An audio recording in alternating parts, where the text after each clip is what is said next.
민감한 얘기를 하나 해야 될 것 같아요. 네.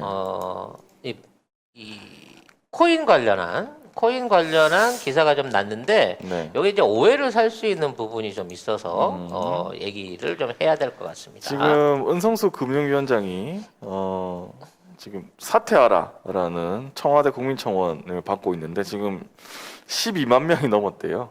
이게 뭐냐면 22일 날에 국회 정무위원회 전체회의에서 가상자산에 투자한 이들까지 정부에서 다 보호할 수는 없다.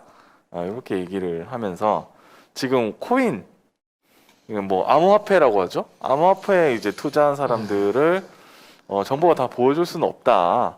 이렇게 얘기를 했거든요. 그래서 지금 그 암호화폐를 하는 뭐 20, 30대 영끌, 그러니까 자기 있는 돈 다 모아가지고 암호화폐에 투자한 사람들이 그냥 분노하고 있다. 이런 얘기입니다. 네. 물론 근데 이제 이거 저는 기사 자체가 사실 이 관련 기사 지금 계속 나오고 있는 게 네. 결국 언론 외론들의 프레임은 너무 뻔하잖아요. 외론들의 프레임은 다 뻔하잖아요.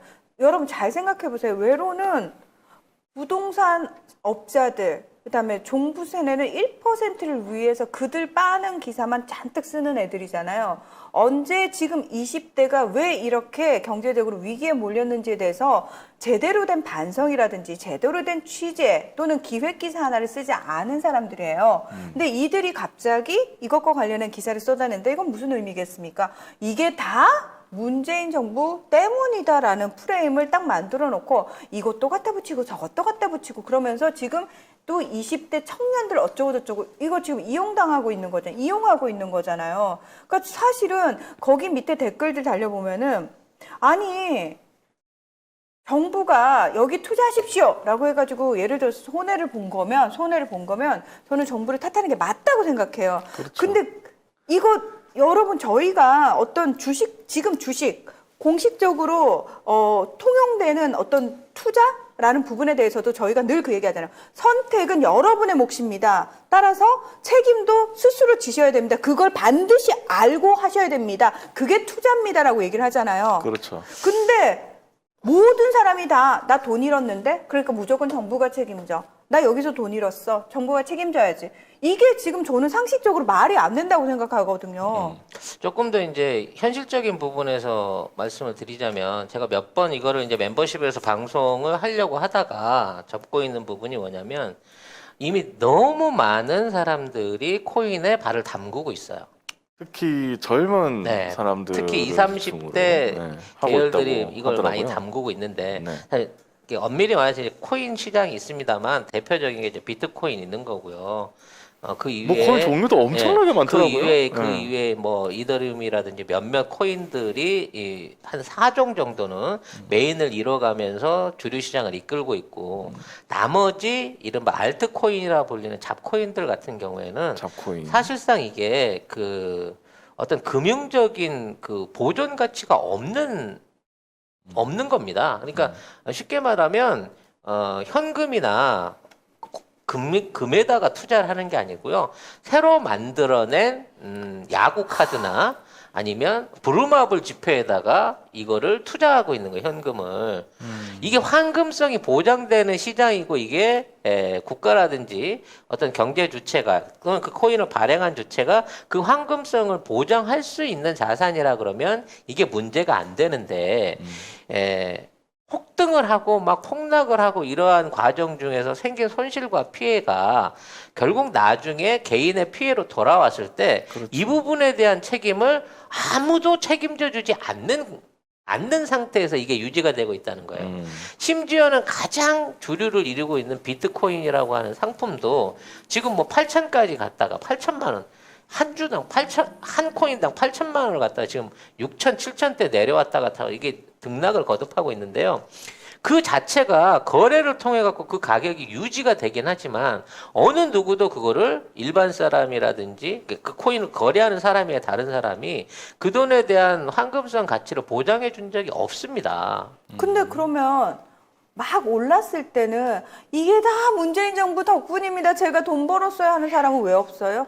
아무도 없죠. 그 왜 없냐고요? 아니, 폭락한 게 정부 탓이면 오른 거는 정부 덕분이잖아요. 그러니까 나는 그 얘기도 해야 된다고 생각해. 왜 그때 외론들은 조용해? 그러니까 채권이나 주식이라든지 뭐 여러 가지 형태의 일종의 보증기관에서의 최소한의 보증이 가능한 경우에는 혹시라도 예금자 보호법 같은 걸 통해 가지고 잘못됐을 때 국가가 또는 보증기관이 어떠한 형태로든지 도와줄 수가 있습니다만 이 비트코인이라고 하는 가상자산의 사고가 일어났을 때는 누구도 도와줄 수가 없습니다. 네. 현재 비트코인에만 들어와 있는 자산이 4천조 원이 넘는 상황에서 이 어마어마한 재화를 누가 운영하고 있는가를 생각해 보면요. 지금 우리 주변에 있는 20, 30대나 투자를 했다는 사람이 1,000만 원, 1억, 10억 넌 돈은 아무것도 아니에요. 그렇죠. 유통되고 있는 일각에 불과한 돈인 거고요.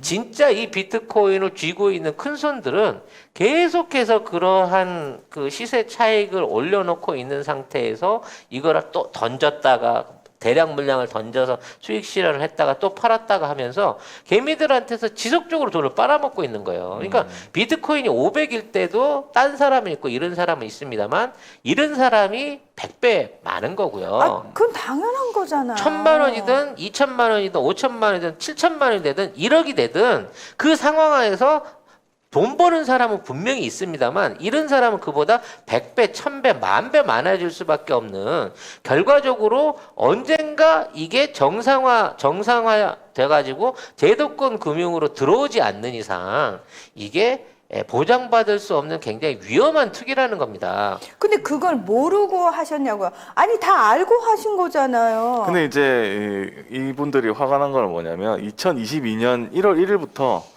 가격 상승분에 대해서 양도 차익의 20%를 세금을 내야 한다. 요런 얘기가 있어요. 그러니까 세금을 받는다는 거는 국가가 개입한다는 건데 그러면 보호도 같이 해줘야 되는 거 아니냐. 그런 데에 그러니까 대한 보호가 불만. 아니고 저는 정확하게 이제는 이게 현실이면 이 현실 상황에서 더 이상 어떻게 하면 피해자를 줄일 수 있을까라는 방식으로 규제들이 만들어져야 되는 건 저는 맞다고 생각해요. 지금 미국, 캐나다도 이제 본격적인 규제에 들어가는 상황이거든요.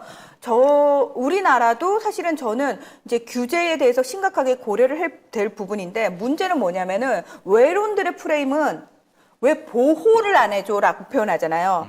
보호란 얘기는 뭐냐면 이걸로 통해서 피해를 본 사람들에 대한 구제를 얘기하는 거예요.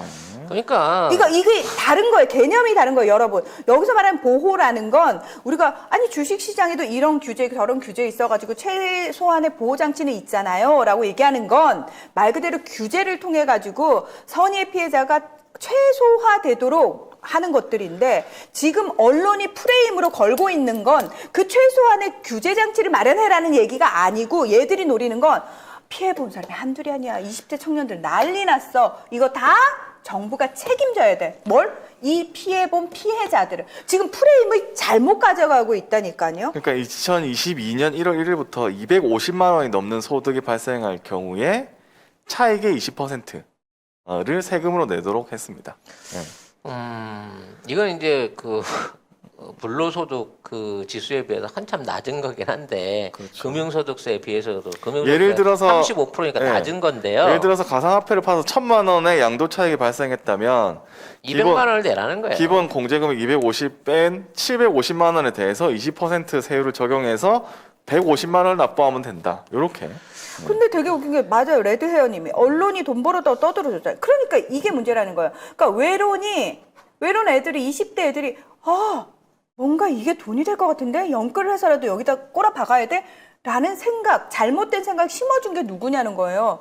외론이 심어줬잖아요. 야, 그 8천만 원까지 갔어. 이제 1억 넘길 거래. 이런 거 누가 만들었냐고. 그 분위기 누가 조장했냐고. 저는 여기서 뭐 특정 기업이나 집단을 얘기하고 싶은 것보다도요. 정부가 이러한 규제를 만들 수밖에 없는 이유가 뭐냐면 지금 이 거래가 점점 더 커져 나간다는 게 현실이에요. 그리고 이게 인터넷을 통해서 일어나기 때문에 사실상 실명화가 안 되는 상황에서 점점 더 이쪽으로 국가의 주요 자산들이 쏟아져 들어가고 있습니다. 근데 이게 터지잖아요. 이게 한국 안에 남아있질 않아요. 당연하죠. 다른 나라로 날아가 버릴 수밖에 없는 구조를 갖고 있다는 거죠. 그렇기 때문에 국가가 실명화를 하기 위해서 거래소를 이른바 조지는 겁니다. 무슨 얘기냐면 개인과 개인 간의 인터넷 금융거래로 내가 그 문화나운서에 한 코인 줄 테니까 나한테 2천만 원 보내라고 얘기를 하면 코인을 받고도 돈 안 보낼 수도 있고요. 그렇죠. 먼저 보내놓고 코인 안 보낼 수도 있어요. 그래서 거래소라는 데를 중간에 끼고 영업을 합니다. 그렇죠. 그러면 거래소는 양쪽에 코인과 현금을 확인을 해갖고 자기네들이 이거를 교환을 해준다, 안전하게 교환을 해준다는 차원에서 거래소가 생긴 거예요. 수수료를 받고. 근데 그렇죠. 중요한 건 그 거래소가 코인 거래소가 수백 개에 달한다는 거고. 수백 개 당하고 얘네들이 믿을만 하냐? 다 사기를 쳐요. 다 사기를 대부분. 쳐요. 믿을만 하냐는 거죠. 무슨 얘기냐면 코인은 하나밖에 없는데 이거를 10개, 20개 10개, 20개로 구자를 늘려갖고 팔아먹을 수 있는 구조가 된다는 겁니다. 그러니까 이 코인을 이 사람한테도 팔고 저 사람한테도 팔고 다 이렇게 팔아요. 그럼 이거를 명의 개설해갖고 진짜로 비트코인을 해서 뒤에다가 이제 일종의 그 명의 개설을 해가지고 연결고리를 붙여갖고 전달해주면 좋은데 이걸 보관해놓는 통장 안에 넣어놓고 있어라. 이건 네 거야라고 얘기를 해주는 거예요.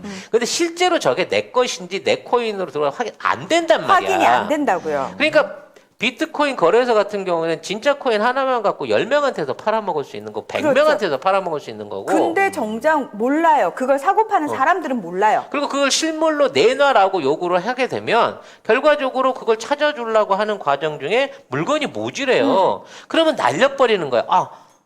분명히 50개가 있었는데 5개밖에 없었으면서 45개가 해킹당해서 해킹당했다라고. 없어졌어요 라고 거짓말을 해버리면 당했다라고 없어지는 뻥치죠. 거죠. 결국 그게 없어지는 거고 그 피해에 대한 거를 보전을 안 해주는 거기 때문에 최소한 이런 부분 안에서 거래소의 관행을 잡기 위해서는 실명화를 해야 되는 거고 그 실명화를 해놓은 상태에서 거래하는 사람들한테 세금을 매기겠다고 하는 거는 이 거래를 양성화 수준으로 끌고 들어가기 위한 일종의 중간 단계나 마찬가지인 거예요. 이 자체가 보호가 될 수가 있는 거예요. 그렇죠. 사실상. 왜냐하면 그 정도의 권리비를 내기 때문에 쉽게 말하면 카지노의 입장에서 그 안에서 수수료를 떼는 거와 마찬가지로 이러한 부분 안에서의 거래를 국가가 수수료를 떼고 보장함으로써 여기에 대한 걸 안전하게 지켜주겠다는 얘기거든. 근데 지금 여기에 반론하는 사람들은 그럼 국가는 지켜주지도 않으면서 왜 세금을 뗀다 그러느냐. 이게 나라가 시작해서 한 거냐? 내가 인터넷 뒤져봐서 시작했다. 뭐 이런 방식으로 가는 거예요. 네가 인터넷 디저트에서 시작했는데 중요한 건 그 사이에서 피해자가 너무 많이 발생하는데 또 난리치잖아. 피해받는데 왜 국가가 가만히 있냐고 난리치잖아. 또 거꾸로도 얘기해요. 나 할 게 이거밖에 없는데 니들 부동산 다 해서 이미 돈 벌었고 그 얘기 합니다. 증권에서 다 해서 벌었고 국민청원에서 그런 얘기가 있었어요. 내가 따라갈 수 있는 거는 코인밖에 없어. 나는 지금 주식 사서 10배 못 불리고 땅 사서 100배 못 불리는데 코인은 넣어놓고 있으면 하루에도 30배, 20배, 100배씩 오를 수 있는 게 이 분야니까 나는 내가 살기 위해서 이 코인을 하는 거야라는 건데 이거는 내가 살기 위해서 경마장을 가고 내가 살기 위해서 카지노를 가고 생활비를 노름하는 번겠다는 거랑 거랑 똑같은 거죠. 똑같은 거예요. 도박판에 가겠다는 거잖아요. 아니 내 돈으로. 저는 너무 황당한 게 내가 카지노에 가고 내가 고스톱을 치고 내가 카드 하우스를 가는 걸 거기서 피해를 본 걸 국가한테 왜 날 보호 안 해줘? 보세요. 나 이런 거 왜 안 그건 아니지. 찾아줘? 이거는 똑같은 거잖아. 그러니까 이거를 정말 외론들이 마치 코인은 그 카드 하우스나 도박 하우스나 카지노나 경마장하고 마치 아주 다른 것처럼 외론들이 만들어 놓고는 또 이걸 가지고 정부 탓이다라고 지금 또 프레임을 만들어서 공격을 하고 있는 거잖아요. 그리고 지금 은성수 위원장이 가상화폐 거래소들에게 9월까지 은행으로부터 반드시 실명을 확인할 수 있는 입출금 계좌를 받아서 신고해야만 영업을 할 수 있다.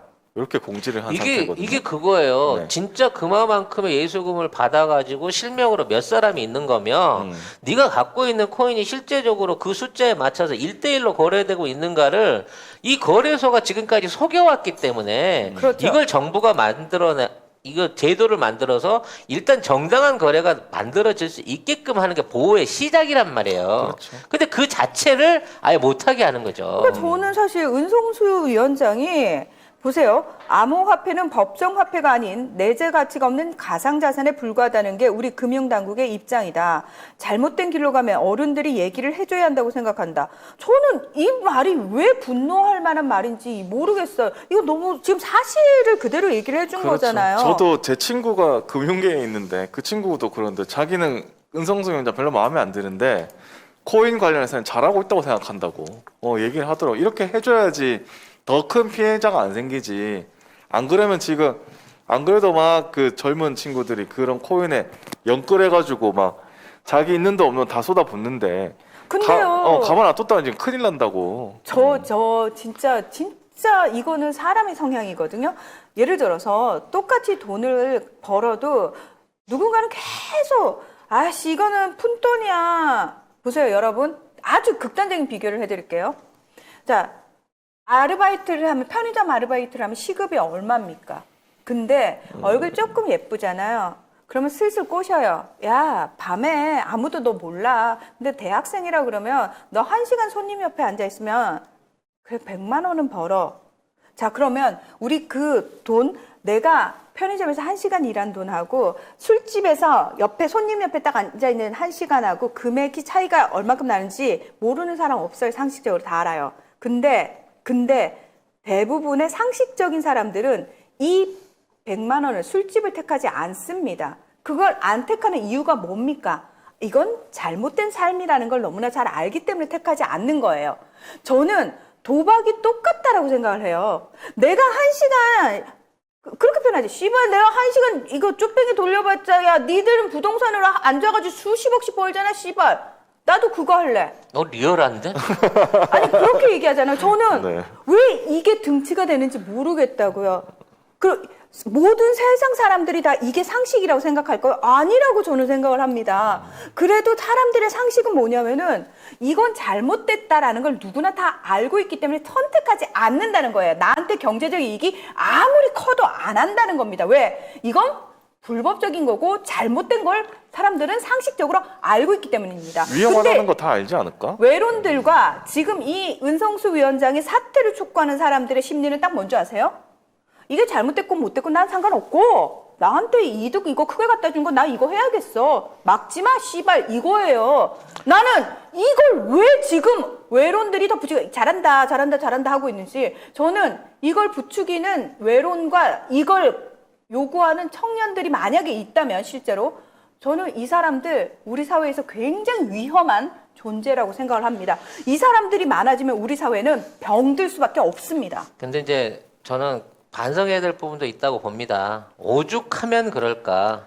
젊은 그렇죠. 친구들이 네. 취업을 해서 월급을 받는다고 하더라도 지금 있는 물가나 뭐 어떤 집값의 오름세 뭐 이런 것들을 생각해 봤을 때 내 인생은 이생망이구나라고 생각하는 그런 좌절 속에서 어떻게든 돌파구를 찾아보려고 하니 정말 그 잘못된 선택을 할 수밖에 없고 또 꼭 그런 데는 또 성공 사례가 있잖아요. 10억, 그 10억 성공이라고 벌었는데 100억 표현하지 벌었는지 마요. 가끔 아는 있기가 애들이 있는데, 가끔. 일종의 미끼가 있어요. 뭐 가끔 근데 그런 저도 대학교 1학년 때 이럴 때 주변에 엄청나게 많은 다단계들이 있었어요.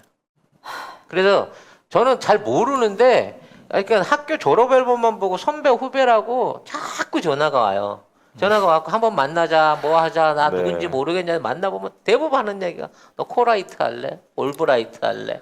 뭐 할래? 이런 식으로 뭐야? 뭐야 그것도. 그 당시 이제 그 흔히 많이 들어왔던 다단계 업체들인 거야. 그래갖고 너 이거 하면 300만 원만 투자하면 너 금방 뭐 2천만 원 되고 지점장 되면 뭐 되고. 그래서 아이고. 나 봐라, 나 통장에 이렇게 찍혔다 이런 거 보여주면서 그렇게 그때도 어마어마하게 많은 젊은이들이 다단계에 빠져서 인생을 조졌어요. 맞아요 네? 예전에. 근데 이게 계속해서 반복되는 거야. 몇십 년째 형태만 바뀌었을 뿐이지 이런 식의 유혹들을 통해 가지고 이 젊은 친구들이 실패하는 케이스들을 만들었다는 거죠. 물론 한강간 친구도 있습니다만 대부분 어떻게 되는지 아세요? 대부분 부모님이 다 갚아주고 그러니까 결국은 부모님들이 그렇게 원망하고 싫어하던 기성세대가 결국은 그거를 갚아주고 저기가 되는 거예요. 음. 처리를 하게 되는 케이스들이 대부분이라는 거지. 네. 거기서 아이 성질나고 쪽팔려서 죽어. 이건 진짜 그 자신이 막 가는 거고요. 자신의 인생을 생각하고 뭔가 미래를 생각하고 가족을 꾸리고 어른이 되려고 하면 우리 20대 때, 우리 나이 또래 때 다단계 거기 한 번 가서 교육 안 받아본 사람 없을걸요? 그러니까 이런 것들이 반복되지 않으려면 뭐냐면 국가가 청년들한테 희망을 줘야 돼요. 내가 공부를 하고 내가 창업을 하고 아니면 내가 뭔가 앞으로 하려고 하는 일에 있어서 아니면 국가의 발전이 국가를 믿고 따라가다 보면 반드시 내 소득이 올라가고 집도 살 수 있고 집이 아니라면 안정적인 주거도 받을 수 있고 행복할 수 있다라는 신뢰와 믿음을 줘야 돼. 그렇죠. 그걸 못한 거야 우리가 기성세대로서. 그걸 못했는데요. 그 못한 이유가 뭐냐면 중간에 이명박근혜 같은 애들이 뽑혔고 외론이 계속 판치면서 건강한 사회로 나아가는 걸 끊임없이 방해 공작을 했고 검찰 기득권 애들이 저렇게 지네 이득에만 눈 멀어가지고 지들 헤쳐먹는 짓만 다 했잖아요. 그걸 우리는 먹고 사는 게 바빠가지고 몰랐다고요. 그리고 몇몇 정치인들, 의식 있는 정치인들만 그걸 외쳤는데 우리 그때도 몰랐다고요. 근데 이제 와서 보니까 수십 년 동안 우리가 왜 그렇게 살기가 힘들었는지를 알았단 말이에요. 이제라도 알았단 말이에요. 그래서 사실은 지금 그거 바꿔보자고 지금 우리가 여기 목이 터져라 얘기를 하고 있는 거고 여러분들 귀한 시간 내가지고 이거 보면서 진실을 알려고 하고 계신 거잖아요. 그러니까 이게 지난 수십 년 동안 우리가 신경을 못 쓰는 동안 너무 그게 고착화가 돼서 지금 우리가 잠깐 몇 년 동안 한다고 바뀌지 않아요. 바뀌지 않아서 우리도 계속 지치고 있지만 그럼에도 불구하고 원칙적으로 철학을 가지고 개념 있게 바꿔야 된다라고 사람들이 동의를 하기 때문에 지금 이러고 있는 거거든요. 근데 저쪽 힘이 수십 년 동안 등치를 너무 키워가지고 너무 거대해요. 너무 거대해서 사실은 미쳐버리겠어요. 속이 터질 것 같은데 지금 우리가 여기서 포기를 해버리잖아요. 지금 여기서 포기를 해버리면 코인에 영끌하는 청년들이 다수가 되는 끔찍한 세상이 올 거예요. 지금이라도 안 늦었습니다. 왜냐하면 지금이라도 적절한 손실이 크다 그러면 손실 본만큼을 포기하고 정산하고 손을 떼고요. 이득이 있다 그러면 더더욱 기쁜 마음으로 손을 떼고 빠져나오세요. 그렇게 되면 그 거래가 줄어들게 되면 자연스럽게 그 코인이 폐지가 되고 다른 나라로 건너갑니다. 쉽게 말해서 꼬시기 좋은 나라에 가서 그렇죠. 그 나라의 그렇죠. 젊은이들한테 이런 것들을 뿌리는 게 코인인 거고요. 결과적으로 유통이 안 되면 자연스럽게 사라지는 거예요. 근데 이 대한민국의 똑똑한 디지털 청년들이 너무 이런데 혹해가지고 말 그대로 카톡이나 이메일이나 이런 걸로 날라오는 찌라시나 주변 사람들한테 혹해가지고 다단계 하는 것처럼 다른 사람들을 끌어들여가지고 그 사람들한테 구매를 시키고 거기에서 생긴 차익을 따먹고 있는 거예요. 이 궁극적으로는 누구한테 피해가 가고 최종적으로는 그 돈이 어디로 몰려가는가를 생각해 보세요. 우리나라에 없어요, 그런 회사들. 우리나라의 현행법으로 이런 코인들을 만들어갖고 유통시킬 수 있는 게 없습니다. 이게 좋으면 삼성이나 현대가 왜 안 하겠어요? 네?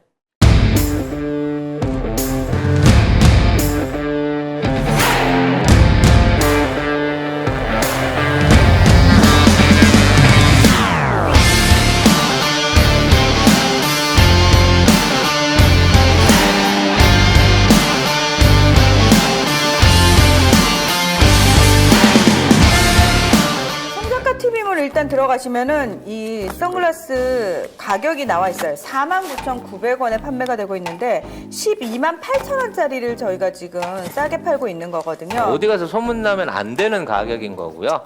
네. 모델분이 직접 착용을 한 나비드라는 선글라스 제품이고요.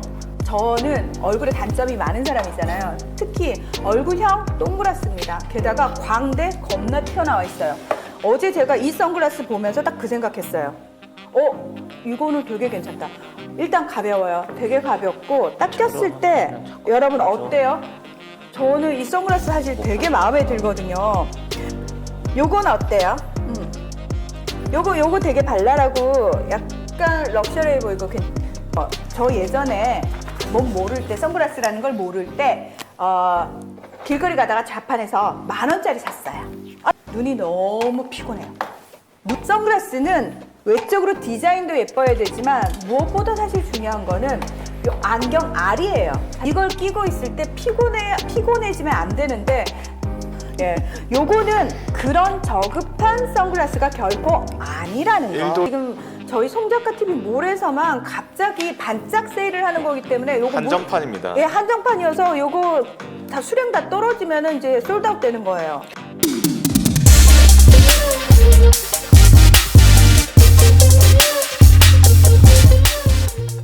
근데 여러분 냉정하게 생각해 보세요.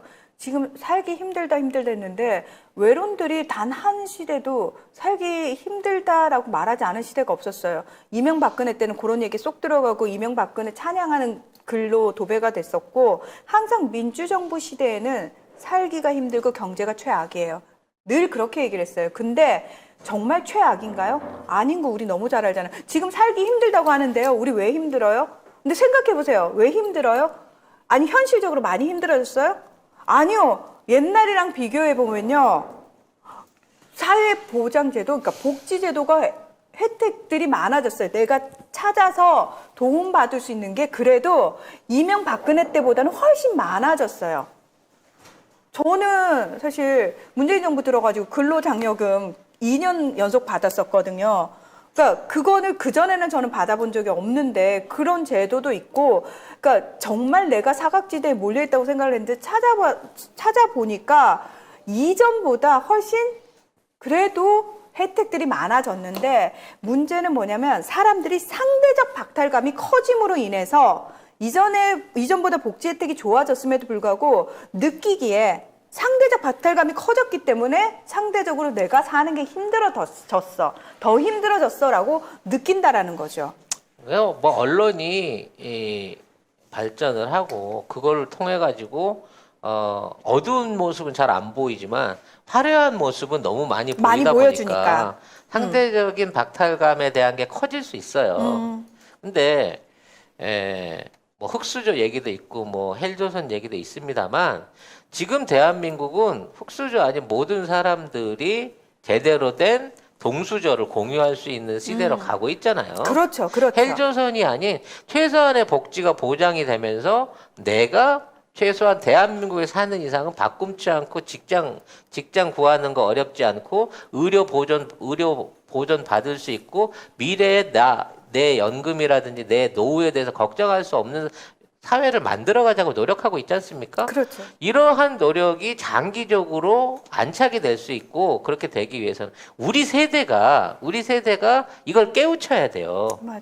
고통 없이 그냥 모든 거를 받기만 한 또는 당연히 받아야 된다고 생각했던 세대들 안에 아니 쟤네 아빠는 애 졸업하자마자 포르쉐 사주고 오피스텔 얻어주는데 우리 아빠는 왜 차비도 제대로 못 줘라고 하는 비교를 가지기 이전에 본인 스스로 노력하고 뭔가를 만들어내는 청년들과 그들의 노력에 대해서 보상하고 지원함으로써 그들의 성공 사례를 만들어내야 된다는 거예요. 사실 그런 걸 더 많이 보여줘야 돼요. 그러니까 그런 걸 더 많이 보여줘야 돼요. 무슨 얘기냐면 지금 어떤 상황에서건 혼자 힘으로 그러니까 자신의 삶을 스스로 책임지려는 청년들이 훨씬 많잖아요.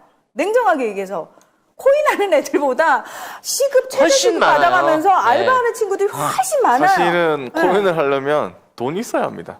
그러니까 돈 없는 사람들이 더 많아요, 사실. 지금 그 코인할 돈도 없는 사람들이 없는 더 애들이 많습니다. 대다수고 걔들은 코인 관심 없어요. 왜? 지금 알바 해가지고 이 돈 이번 달에 받은 돈으로 저기 방세 얼마 나가고 애들 머릿속이 지금 복잡하단 말이에요. 사실은 저는 그 친구들 얘기가 훨씬 많이 나와야 된다고 생각을 해요. 근데 희한하죠.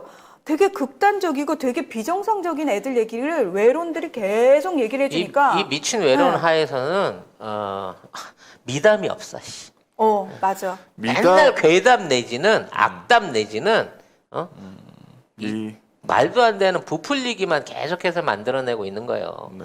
아무튼 뭐 앞으로도 계속 이 부분에 대한 얘기가 있을 것입니다만 저는 뭐 여러 가지 청원을 하는 데 있어서 이마만큼의 청원이 몰렸다는 거 20대의 분노가 있다는 점 이것만큼 일단 인정을 합니다. 아니요, 왜? 잠깐만요. 동의합니다. 누르는 애들이 20대인지 60대, 70대인지 어떻게 알아요? 원래 이제 국가에 불리한 것만 되면 늘 찍으러 온 20만이 있잖아요. 당연하죠. 걔들일 수도 있겠습니다만. 아니 그리고 그러면 조선일보, TV조선 종편 폐간해달라, 폐지해달라 이런 청원은 수십만 명, 수백만이었어. 수백만 명인데 왜 그거는 난리가 안 나요? 맨날 왜 선택적으로 난리나? 아무튼 지금 20대의 분노를 그쪽으로 몰아가가지고 정부 쪽에 몰고 가려고 하는데요. 지금 그나마 경제 회복되면서 실업률 줄어들고 있고 새로운 일자리 만들어져 있고 청년들을 위한 조그마한 복지, 조그마한 뭐 주택 정책 이런 거라도 해나갈 수 있게 만들려고 하면 네. 의식주를 기본적으로 국가가 책임지고 그 다음에 안정적인 분배를 생각하는 민주정권이 들어와야 되는 거지. 그렇죠. 공약해놓고 이틀 만에 때려쳐버리는 역세권 뭐 청년 임대주택 약속해놓고 오세훈. 이틀 만에 때려치는 오세훈 같은 애들을 지원해갖고는 답이 없다는 거를 우리가 좀 배워야죠. 우리 네. 수요일 날 깨달아야죠. 안진걸 소장님한테 우리도 고발하는 방법을 좀 배워야 될 것 같아. 아니 나 진짜 고발하고 우리가 싶은 그냥 애들 임기 너무 때만 좀 많아. 보태자. 할 일도 많은데 그러니까. 어떻게 그 고발까지 직접 고발은 하니. 이제 프로 고발로에게 아니 맡기고. 잠깐. 그러니까 나도 앞으로 고발 좀 하고 싶어 하시는 분들 계시잖아요. 방법도 자세히 알려주고. 청탁을 하자고 우리가. 청탁만 합시다. 우리가, 고발러한테. 전문 고발러한테 이거 고발해 주세요 하고 인지대랑 인건비를 드리고 드리면서 우리가 청탁을 하는 방향으로 해갖고 얘 이것 좀 고발해 주세요, 제발. 뭐 우리가 이렇게. 그동안 대나무 숲에서 그냥 우리끼리만 떠들고 털었는데 이거를 직접적으로 고발하는 방식을 고발의 달인 안질건 소장님을 통해 가지고 우리가 배워보도록 시간을 위탁 가져야 될 것 고발. 같습니다. 네. 네.